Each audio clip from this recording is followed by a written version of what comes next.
नमस्कार दोस्तों। तो फिर से एक नए वीडियो में आप लोगों का स्वागत है। तो आज की इस वीडियो में हम लोग कुछ महत्वपूर्ण क्वेश्चन को सीखने वाले हैं, जो हमारे द्वारा पढ़ाए हुए स्टूडेंट जो एग्ज़ाम देने गए थे उनके द्वारा कुछ क्वेश्चन जो बताया गया है उसी के हिसाब से कुछ क्वेश्चन को हम यहाँ पर कराने की कोशिश कर रहे हैं, ताकि जिनका एग्ज़ाम अभी होने वाला है उनके लिए कुछ अच्छा हो सके। तो आइए देखते हैं सबसे पहला क्वेश्चन। देखिए 5 वर्षों के बाद ब्याज इतना हो रहा है, अर्थात 5 वर्ष में जो ब्याज हो रहा है 98, 5 वर्षों में कोई राशि 9800 हो रही है और 8 वर्ष में वो कितना हो जा रही है, 12,005 रुपये हो जा रही है। तो अब यहाँ से हमें पता हो जाएगा कि किस दर से ये बढ़ रहा है। जैसे देखिए 5 से 8 हुआ, अर्थात 3 वर्ष में कितना रुपया ब्याज हुआ। अब यहाँ से हम पता कर लेंगे। देखिए 12,005 हुआ, तो इसमें से हम पहले वाले को घटा देंगे, जैसे 9800 को हम घटा देंगे। तो यहाँ से 5 हो जाएगा, यहाँ से 0 है तो 0 हो जाएगा। 10 में से 8 घटाएंगे तो 2 हो जाएगा। ये कितना हुआ, 11। 11 में से 9 घटाएंगे। अब देखिए 2205 रुपया, अर्थात 3 वर्ष में ब्याज हो रहा है। तो अब यहाँ से हमें पता हो जाएगा कि 1 वर्ष में ब्याज कितना होगा। तो 3 से हम काट देंगे तो 1 वर्ष का हमें ब्याज पता हो जाएगा। 3 सत्ते 21 हुआ, 1 इधर आया तो कितना हुआ, 10। 3 त्रिक का 9 हुआ, 1 इधर आया तो कितना हुआ, 15। 3 पचे 15, अर्थात 1 वर्ष का जो ब्याज है 735 1 वर्ष का ब्याज है। तो अब 5 वर्ष में यहाँ से हमें मूलधन चाहिए, ब्याज दर चाहिए। तो दर चाहिए तो आप चाहो तो यहाँ से निकाल सकते हो। जैसे हमें 1 वर्ष का ब्याज पता हो गया, 1 वर्ष का ब्याज पता हो गया, तो इसे हम मिटा दे रहे हैं, फिर सॉल्व कर रहे हैं। देखिए ब्याज 735 है, ये जान लीजिएगा। तो देखिए 1 वर्ष का ब्याज हमें पता हो गया था कितना, 735 आया था। फिर उसके बाद देखिए अब 5 वर्ष में इतना रुपया हो रहा है 5 वर्ष में, तो हम पहले 5 वर्ष का ब्याज देख लेते हैं। तो 5 से हम गुणा कर देंगे, तो 5 25 के 5 हासिल आया, 2 5 या 15 2 17 के 7 हासिल आया, 1 7 पचे 35 और 1 36, 3675 रुपया ब्याज मिला। मतलब 5 वर्षों में जो ये 9800 हुआ, तो इसमें 3675 रुपये ब्याज भी शामिल है। तो अब क्या करना है, 9800 में से 3675 हम घटा देंगे, ताकि हमें मूलधन पता हो जाए। तो अब ब्याज को हम घटा देंगे, टोटल 9800 हो गया 5 वर्षों में, तो ब्याज को हम घटा देंगे तो मूलधन नहीं पता हो जाएगा कि मूलधन कितना था। 10 में से 5 गया तो 5 हो गया। ये बचा कितना, 9। 9 में से 7 घटाएंगे तो कितना हो जाएगा, 2 हो जाएगा। ये एक इधर दे दिया था, बचा था 7। 7 में से 6 गया, 1 हो गया। 9 में से 3 गया तो कितना हो गया, 6 हो गया। तो मूलधन कितना था, 6125 था। तो बस अब साधारण ब्याज का फार्मूले से हम क्वेश्चन को सॉल्व कर लेंगे। जैसे देखिए मूलधन 6125 था, समय अब अगर 1 वर्ष मानते हैं तो 735 ब्याज लेंगे, अगर 5 वर्ष मानते हैं तो ब्याज इतना लेना पड़ेगा। तो हम 1 ही वर्ष मान लेते हैं, हमें क्योंकि हमें दर से मतलब है। तो 1 वर्ष हो गया और दर हमें नहीं पता है तो आर मान लेंगे, बटे में कितना हो जाएगा, 100 हो जाएगा। और 1 वर्ष का ब्याज कितना था, 735 लिख देंगे। बस इसी को सॉल्व कर लेना है। 3 से भी कटेगा, 5 से भी कटेगा, चाहे जिससे आप काटे। 5 से काट देते हैं तो 5 एकम 5 हुआ, 2 इधर आए 23 हुए, 5 चौक 20 हुआ, 3 इधर आए तो 35 हुआ, 5 सत्ते 35 हुआ। इसे 5 से काटेंगे तो कितना हो जाएगा, 5 एकम 5, 1 इधर आए 11 हुआ, 5 दूनी 10, 1 इधर आए 12 हुआ, 5 दूनी 10, 2 इधर आए 25, 25 हो जाएगा। उसके बाद देखिए अब इसे हम क्या करें, 25 से सीधा काट दें। 25 से काटें, ठीक है। 25 से काटते हैं तो 25 चौक का 100, इसे 25 से काटते हैं तो कितना हो जाएगा, 25 चौक का 100 हुआ। और 22 आया तो कितना हो गया, 225 हो गया। तो 25 अट्ठे 200 हुआ, 25 नवा 225, 25 नवा कितना हो जाएगा, 225 हो जाएगा। तो अब देखिए यहाँ से कितना बचा, 4। अब क्रॉस मल्टीप्लाई कर देंगे, दर यहाँ पर बचा नीचे कितना, 4। अब 4 से तो कटेगा है नहीं, तो अब क्या करेंगे, हम इसका गुणा कर लेंगे। जैसे 4 ये बटे में इधर आएगा, क्या हो जाएगा, गुणे में हो जाएगा। तो 147 गुणे 4 हो जाएगा और 49 आर बचा। तो अब देखिए 49 आर बचा। अब यहाँ से हम कर रहे हैं, देखिए अब इधर आया तो कितना हो गया, 147 गुणे 4 हो गया और बराबर में कितना हो गया, 49 आर हो गया। इस प्रकार से हो गया। अब इसी को आपको क्या कर लेना, सॉल्व कर लेना। अब जैसे ये इधर गुणे में इधर बटे में हो जाएगा। अब इसी को क्या करना है, सॉल्व करना है। ये 7 से कटेगा, 7 से बिल्कुल कटेगा, 7 सते 49 और 7 से काटेंगे 7 दूनी 14 और 7 एकम 7। अब 7 से काटेंगे तो 7 त्रिक 21 और 3 का 4 से गुणा करेंगे तो 4 तिया कितना होगा, 12। तो दर क्या हो जाएगा, 12%। दूसरा क्वेश्चन देखते हैं।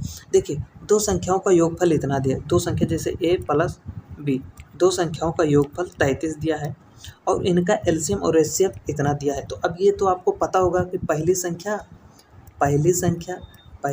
गुणे दूसरी संख्या क्या होता है, गुणे दूसरी संख्या बराबर क्या होता है, एलसीएम और गुणे एचसीएफ होता है, ये होता है फार्मूला। ये तो आपको पता होगा, बहुत ही बेसिक फार्मूला है। तो अब एलसीएम एचसीएफ पता है तो 72 गुणे 3 हो जाएगा। तो दोनों संख्याओं का योग अर्थात दोनों संख्याओं का योगफल 33 है और दोनों संख्याओं का गुणनफल इतना है। अब देखिए इसी का हमें क्या करना है, फैक्टर कर देना है। जैसे देखिए 9 8 72 और ये 3 है तो 3 को इस प्रकार से लिख देंगे। अब देखिए कैसे हम जोड़ दें इनको, किस प्रकार से जोड़ें कि ये 33 हो जाएगा। जैसे देखिए अब कैसे कर सकते हैं, तो 8 त्रिक कितना हुआ 24। तो अब देखिए 24 और 9 को हम गुणा करेंगे तो इतना आ जाएगा और जोड़ देंगे 24 और 9 कितना हो जाएगा, तो 33 हो भी जाएगा। तो बस वो संख्या हमें पता हो गया कि एक संख्या होगी 24 और एक संख्या होगी 9। तो उन दोनों संख्याओं का अंतर बोला है। तो उन दोनों संख्याओं का अंतर कितना होगा, 24 में से हम 9 घटा देंगे। तो 24 में से 9 घटाएंगे तो कितना हो जाएगा, 24 में से 9 घटाएंगे तो कितना हो जाएगा, 15 हो जाएगा। तो ऑप्शन नंबर डी हो जाएगा हमारा करेक्ट। तो चलिए अब अगला क्वेश्चन देखते हैं। देखिए 3 वर्षों का साधारण ब्याज है। तो जब भी आपको बताएं 3 वर्ष दिया तो उससे मतलब नहीं है, चक्रवृद्धि ब्याज से देखना है। चक्रवृद्धि ब्याज 2 वर्ष का है तो 2 वर्ष का आप यहाँ पर, लेकिन यहाँ पर राशि पूछ लिया है। तो देखिए 2 वर्ष, तो अब 3 वर्ष का जो है साधारण ब्याज कितना है, 225 है। तो 1 वर्ष का कितना होगा, 1 वर्ष का 3 सत्ते 21, एक आया 15, 3 25 15। तो 1 वर्ष का ब्याज कितना है, 75। देखिए पहले वर्ष 75 रुपये ब्याज लगा, दूसरे वर्ष 75 रुपये ब्याज लगा। और चक्रवृद्धि ब्याज में देखिए पहले वर्ष इसका भी 75 ही रुपये लगेगा, पहले वर्ष 75 ही रुपये लगेगा।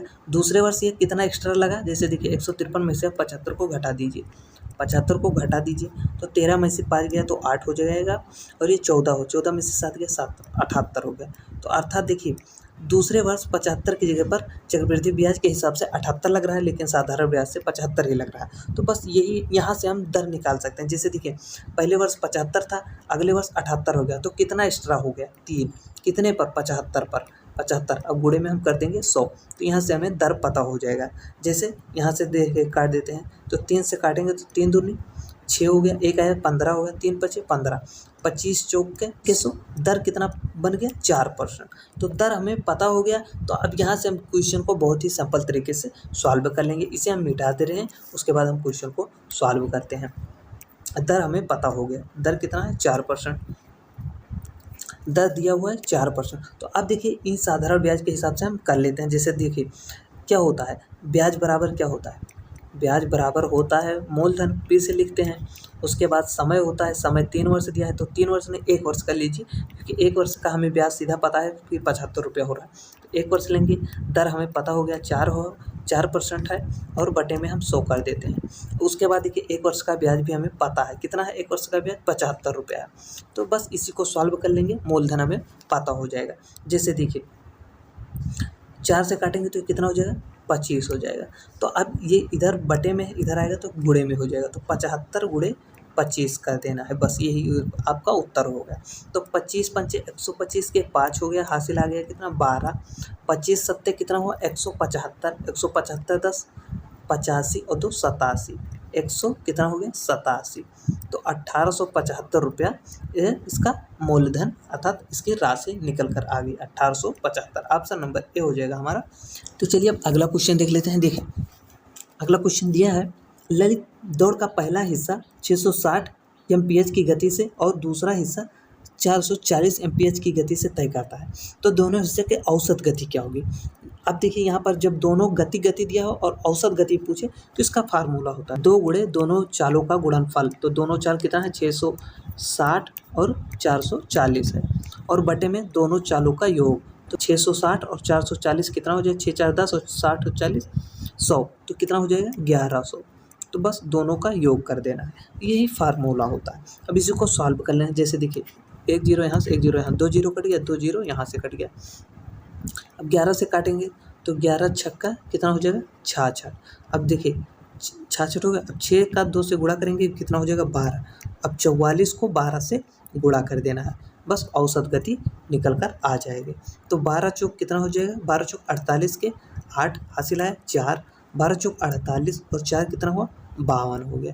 तो कितना हो जाएगा 528। बस यही आपका उत्तर हो गया। तो जब भी ऐसा है कि पहला दौड़ इतने की चाल से दूसरा इतने का उनका औसत बोले तो 2 गुणे दोनों गुणन चालों का गुणनफल और बटे में दोनों चालों का योग, इस फार्मूले से आप ऐसे क्वेश्चन को कर लेंगे। तो चलिए अब अगला क्वेश्चन देख लेते हैं।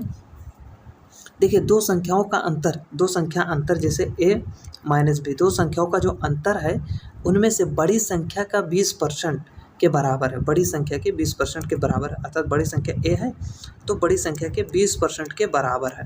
और जबकि इसमें से देखिए ये दिया हुआ है, और जब से छोटी संख्या दिया भी है, छोटी संख्या कितना है 40 है, ये दिया है। अब इसी को सॉल्व कर लेना, जैसे 20 पंचे कितना, 20 पंचे 100 हो गया।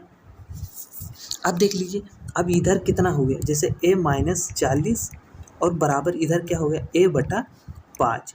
अब 5 का क्या करना है, इधर हम मल्टीप्लाई करेंगे तो 5a माइनस 5 का 40 से गुणा करेंगे तो 5 चौक 20, ये कितना हो जाएगा 200, बराबर में कितना हो जाएगा a हो जाएगा। अब देखिए a को इधर लाएंगे, 200 को इधर भेज देंगे, तो a को इधर लाएंगे तो कितना हो जाएगा 5 में से 5a में से एक a को घटाएंगे तो 4a हो जाएगा, और इधर हो जाएगा कितना 200 हो जाएगा। 4 से काटेंगे तो कितना हो जाएगा, 4 पंचे 20, ये हो जाएगा 50।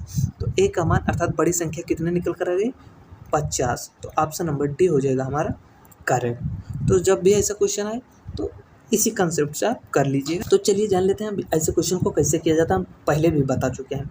क्या होता है, MP अर्थात अंकित मूल बराबर होता है CP, और बराबर होता है जो लाभ होता है किस पर, CP पर होता है। तो CP हमेशा 100 मानते हैं, तो 20 का लाभ हो तो ये ऊपर हो जाएगा 120, और छूट जो दिया जाता है अंकित मूल पर दिया था, अंकित मूल अर्थात हमेशा 100% होता है, 10 का छूट दिया जाता है तो कितना हो जाएगा 90 हो जाएगा, अर्थात 100 में से 10 घटाएंगे तो 90 हो जाएगा। और यहाँ पर देखिए अंकित मूल हमें दिया भी है, कितना दिया है 2700 अंकित मूल दिया है। CP हमें नहीं पता, यही निकालना है, अर्थात क्रय मूल x मान लेते हैं तो ये हो जाएगा 120 बटा में कितना है 90 है। बस इसी को सॉल्व कर लेना है। जैसे देखिए 0 से 0 कट गया, 3 से काटेंगे तो 3 हो जाएगा, 3 से काटेंगे तो ये 4 हो जाएगा। उसके बाद देखिए इसको हम 4 से यहाँ से सीधा काट देंगे, जैसे 4 से काटेंगे तक 24 हो जाएगा, 3 आएगा तो 30 हो जाएगा, 4 सते 28 हो, 2 20 हो जाएगा, तो 4 पंचे 20 हो जाएगा। अब 675 को 3 से गुणा कर देना है, यही आपका क्रय मूल हो जाएगा। क्योंकि यहाँ पर देखिए ये इधर गुणे में है, बटे में है, इधर आएगा तो गुणे में हो जाएगा, तो 675 गुणे 3 कर देना है, तो कितना हो जाएगा 3 पचे 15 के 5 हासिल 1 हुआ, 7 त्रिक 21 1 हासिल 22 के 2 हासिल कितना हुआ 2, 6 त्रिक 18 18 और 2 कितना हो जाएगा 20 हो जाएगा, तो 2025 रुपये ये इसका क्या हुआ क्रय मूल्य हो गया, 2025 इसका क्रय मूल्य हो गया, अर्थात बी ऑप्शन करेक्ट हो जाएगा। तो बस वीडियो को यहीं पर करते हैं समाप्त। जितने भी क्वेश्चन थे बहुत ही महत्वपूर्ण क्वेश्चन थे, बार बार ऐसे क्वेश्चन रिपीट हो रहे हैं, तो इन क्वेश्चन को आप एक बार 2 बार जरूर देख लीजिएगा, और भी हो सके तो अभी अगर जिनका एग्जाम अभी थोड़ा लेट में है तो और ऐसे क्वेश्चन का प्रैक्टिस जरूर करते रहें। तो बस वीडियो को यहीं पर करते हैं समाप्त।